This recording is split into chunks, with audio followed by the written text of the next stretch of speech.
Hello बच्चों, मैं हूँ आपकी हिंदी टीचर और मेरे क्लास में आप सभी बच्चों का हार्दिक स्वागत है।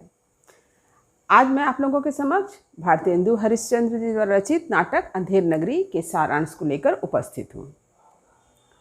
तो यह नाटक हास्य व्यंग प्रधान नाटक है। व्यंग होता है ताना कसना, यानी जब हम किसी को कोई सच कहते हैं लेकिन कहने का तरीका थोड़ा अलग होता है। जैसा कि मैंने आप लोगों को बतलाया था कि यदि कोई व्यक्ति बहुत बेवकूफ़ है तो आप उससे क्या कह रहे हैं, अरे आप तो बहुत बुद्धिमान हैं। तो यहाँ पर आपने बुद्धिमान कह करके उसे बेवकूफ़ ही कहा है। ठीक इसी तरह से जैसे कोई व्यक्ति बहुत धीरे धीरे चलता है लेकिन आप क्या कहते हैं, अरे आप तो बहुत तेज चलते हैं। तो यहाँ पर आपने उसके धीरे चलने को ही कहा है लेकिन उसे व्यंग रूप में कहा है। तो व्यंग है क्या?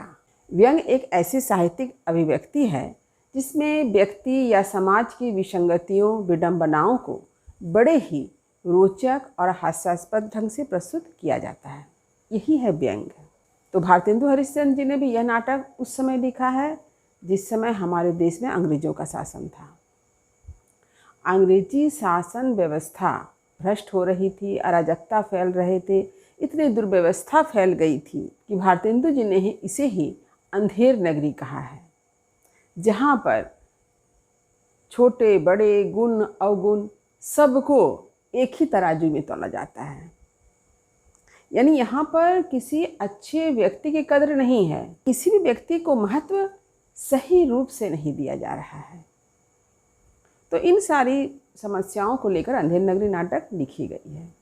और इस नाटक की जो विशेषता है कि यह नाटक एक दिन में लिखी गई है। सन 1881 ईस्वी में भारतेंदु हरिश्चंद्र ने बनारस के हिंदू नेशनल थिएटर के लिए यह नाटक लिखा था। तो चलिए इस नाटक के सारांश को मैं आप लोगों को बताती हूँ। सारांश आरंभ करने से पहले एक बात मैं बता दे रही हूँ, मैं इस नाटक के सारांश को आप लोगों को बोलकर समझा रही हूँ और बीच बीच में मैंने जो लिखा है इसका सारांश उसे आपके स्क्रीन पर दे दूँगी। तो आप लोग क्या करेंगे, वहाँ से उसे लिख लेंगे। तो आज के क्लास में एक बात खास है कि वीडियो के अंत में एकदम संक्षिप्त रूप से इस नाटक की कथा को मैं आप लोगों को लिख कर दे दूँगी, जिसे आप लिख लें। तो चलिए आरंभ करती हूँ। तो नाटक का आरंभ क्या है, देखिए। नगर के बाहर महंत जी जो एक साधु हैं और उनके दो शिष्य, जिसमें एक का नाम क्या है, गोवर्धन दास, और दूसरे का नाम है नारायण दास, को लेकर बातचीत कर रहे हैं। महंत जो एक साधु है और गुरु भी, वे अत्यंत समझदार हैं, रीति नीति में कुशल और बहुत ही बुद्धिमान प्रकृति के व्यक्ति हैं। उनके जो दो शिष्य हैं उनमें से गोवर्धन दास जो है वह लालची किस्म का व्यक्ति है। तो महंत जी अपने दोनों शिष्यों को कहते हैं कि वे नगर में जाएं और भिक्षा लेकर आएं। तो भिक्षा हेतु अपने दोनों शिष्यों को भेजने से पहले गुरु क्या करते हैं, पहले अपने शिष्यों को समझाते हैं। क्या समझाते हैं कि देखो, लालच नहीं करना चाहिए, लालच बहुत बुरी बात है, यदि आप लालच करेंगे तो उसके बड़े भयंकर परिणाम होंगे। क्योंकि गुरु को पता है कि उनका जो शिष्य गोवर्धन दास है वह लालची प्रकृति का है, इसलिए वे गोवर्धन दास को लालच न करने का हिदायत भी देते हैं। अब गुरु की आज्ञा पाकर दोनों शिष्य चल दिए।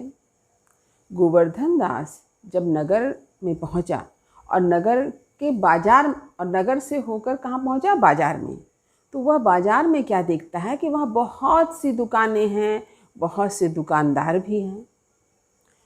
वह उन सारी चीज़ों का मूल्य पूछता है।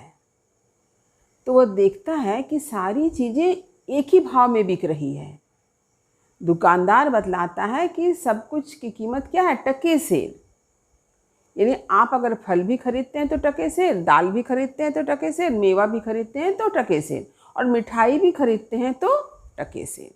तो गोवर्धन दास इससे पहले कभी इतने सस्ते दामों में कोई चीज़ देखा ही नहीं था।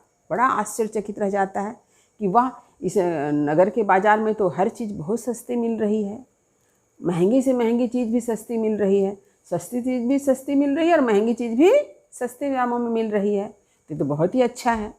इसके बाद वह दुकानदार से पूछता है कि अच्छा बताओ तो इस नगर का नाम क्या है। और इस नगर के राजा कौन हैं? तब बताता है दुकानदार कि इस नगर का नाम है अंधेर नगरी और राजा का नाम है चौपट। गोवर्धन दास तो बहुत प्रसन्न हो जाता है। उसे भिक्षा में कितने पैसे मिले थे? 7 पैसे।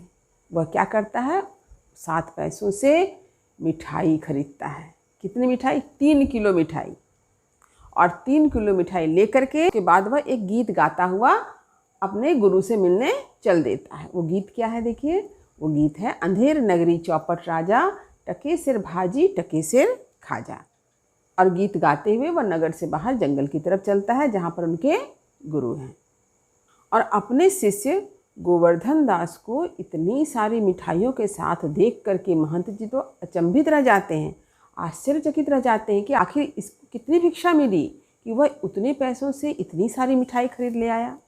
तो वह गोवर्धन दास से पूछता है कि तुम इतनी सारी मिठाई कहाँ से लाए, कैसे लाए? तब गोवर्धन दास सारी बात बतलाता है। उस नगर में सब कुछ टके सेर के भाव से बिकता है, चाहे आप चावल लीजिए, दाल लीजिए, सब्जी लीजिए, फल लीजिए, मेवा लीजिए, लड्डू लीजिए, जलेबी लीजिए, कुछ भी लीजिए।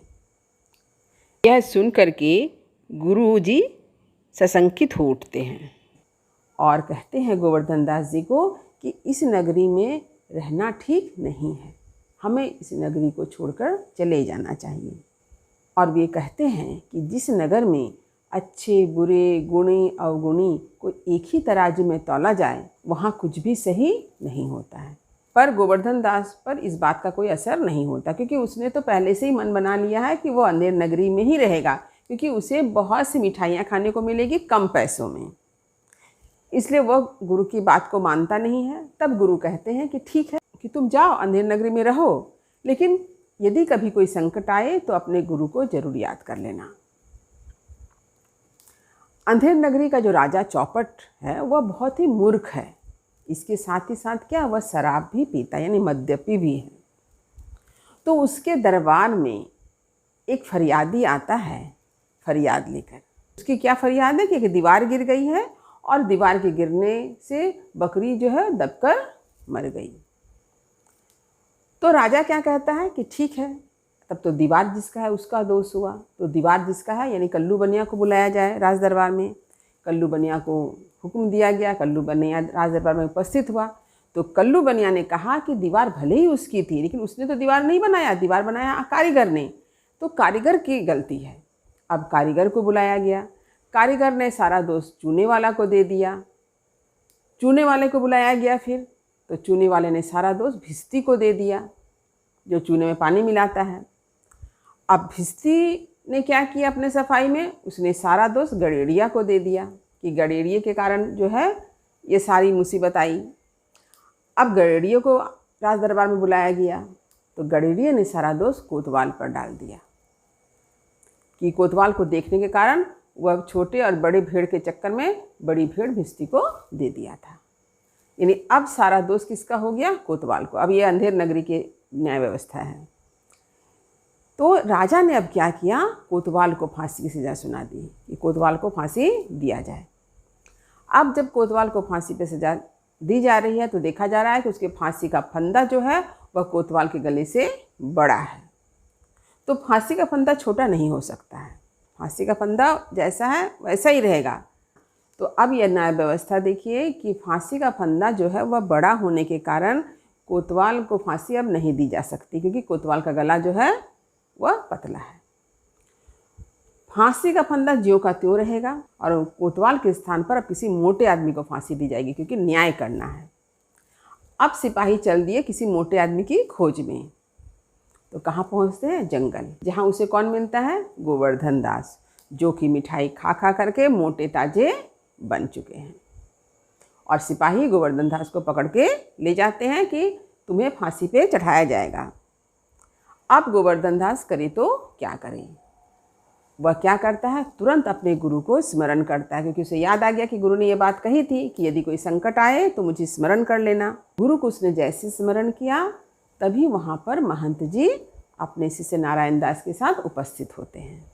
गुरु ने अपने शिष्य यानी गोवर्धन दास के कान में कुछ कहा, और जो कुछ भी कहा यह सुनते ही गोवर्धन दास अत्यंत प्रसन्न हो गया और खुशी खुशी फांसी पर चढ़ने के लिए तैयार हो गया।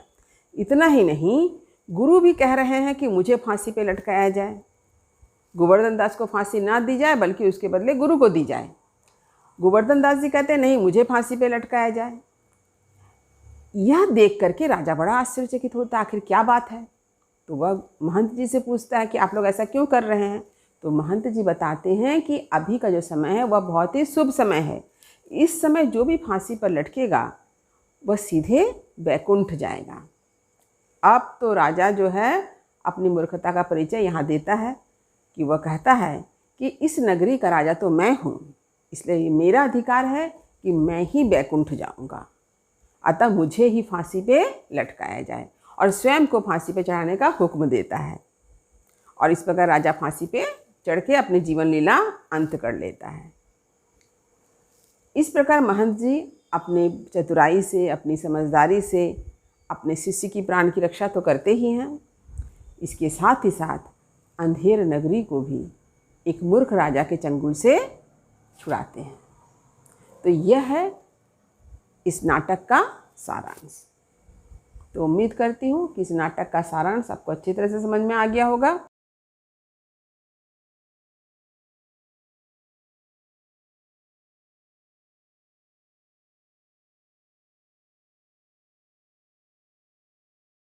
तो वीडियो को लाइक करें और सभी पढ़ने वाले विद्यार्थियों में इसे शेयर करें।